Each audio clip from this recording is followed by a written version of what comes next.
Oh, that Aaron 14 was good. Complex, different flavors, and it keeps changing as you... Every sip you take from the dram, you discover something new. Now this one I've had on my shelf for quite some time, probably a month or 6 weeks, and I haven't really...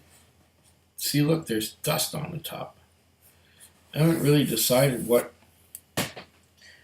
Or should I say it took me a while to decide what to do with this. Obviously, try it.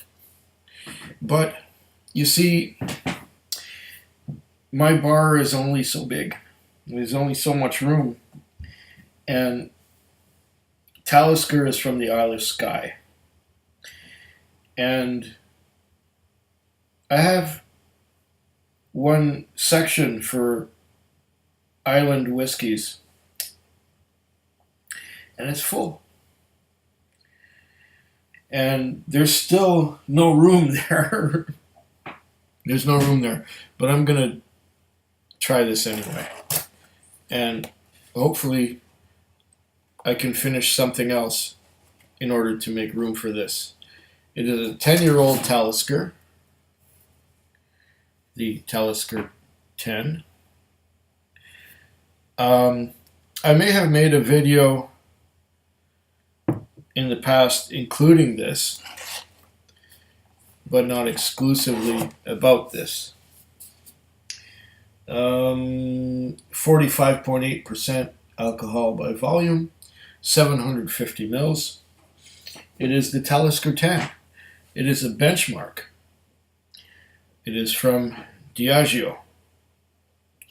And see if I can find a little tab to pull to open this thing. Okay. There we are. I got it. Yeah.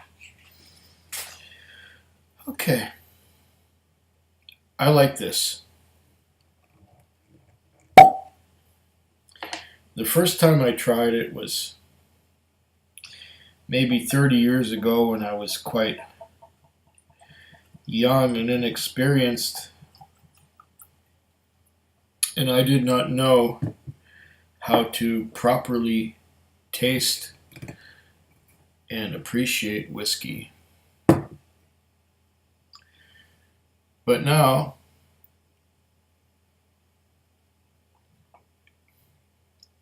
as I'm older but not necessarily wiser, I pop the cork on this Talisker again, and I get a maritime note right away. It's salty, it's briny, it's peaty, it's stormy. What does it say on the bottle? Oh man. Just let me get my reading glasses, because this is hard to see. This is, whoa, really hard to see. Okay. They have such small writing. Established 1830 Talisker single malt Scotch whiskey from the rugged western shores of the Isle of Skye comes a richly flavored maritime malt. Ah, well, that's what I got on the nose. With a warming afterglow. So easy to enjoy, yet, like Skye itself, so hard to leave. The only distillery on the Isle of Skye, Scotland. And it says that it's made by the sea. Oh. This makes me think of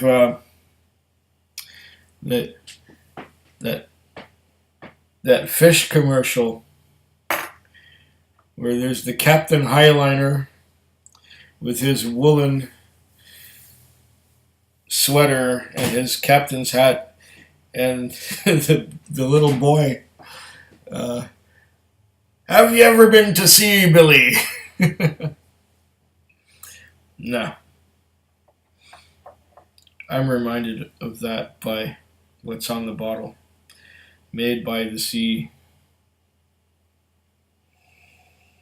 Ah, beautiful. Yes, it's got that maritime salty. It's got some peat to it. It's just smelling this, I can hear the seagulls.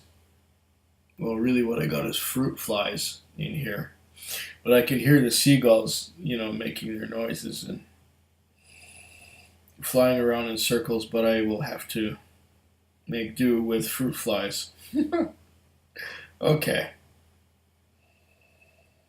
Oh, that is a lovely nose. That peat and the brine and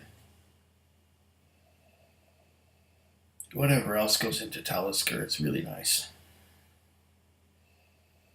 And to think that 30 years ago, when I was more youthful, I did not like this. Let's go.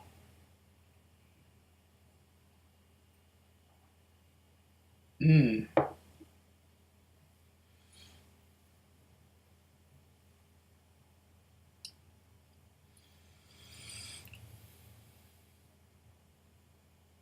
That is beautiful.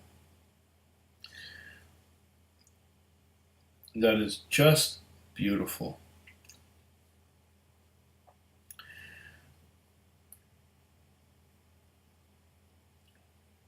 There's the brine and the peat, and there's something vaguely fruity in there as well that just kind of coats the sides of the mouth and the tongue and the palate. And it's just delicious.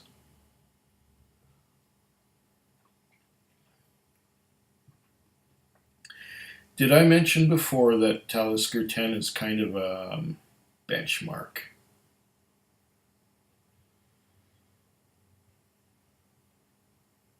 If you're not, or should I say, if you're just getting into whiskey for the first time,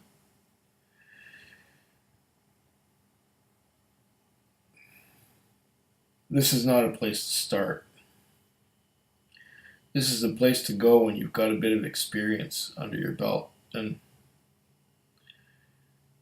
you can appreciate the strength. Mm.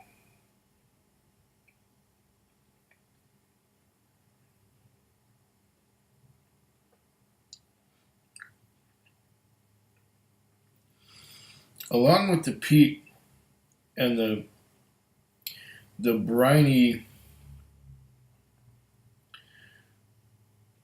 salty character, there's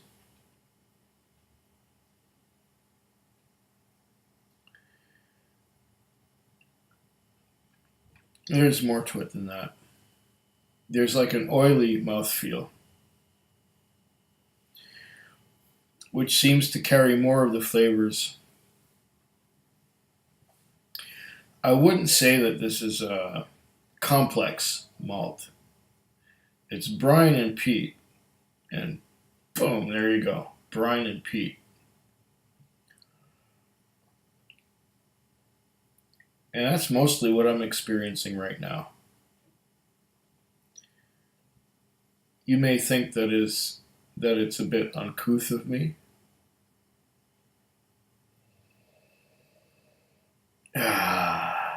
As this is my fourth or fifth dram in a row.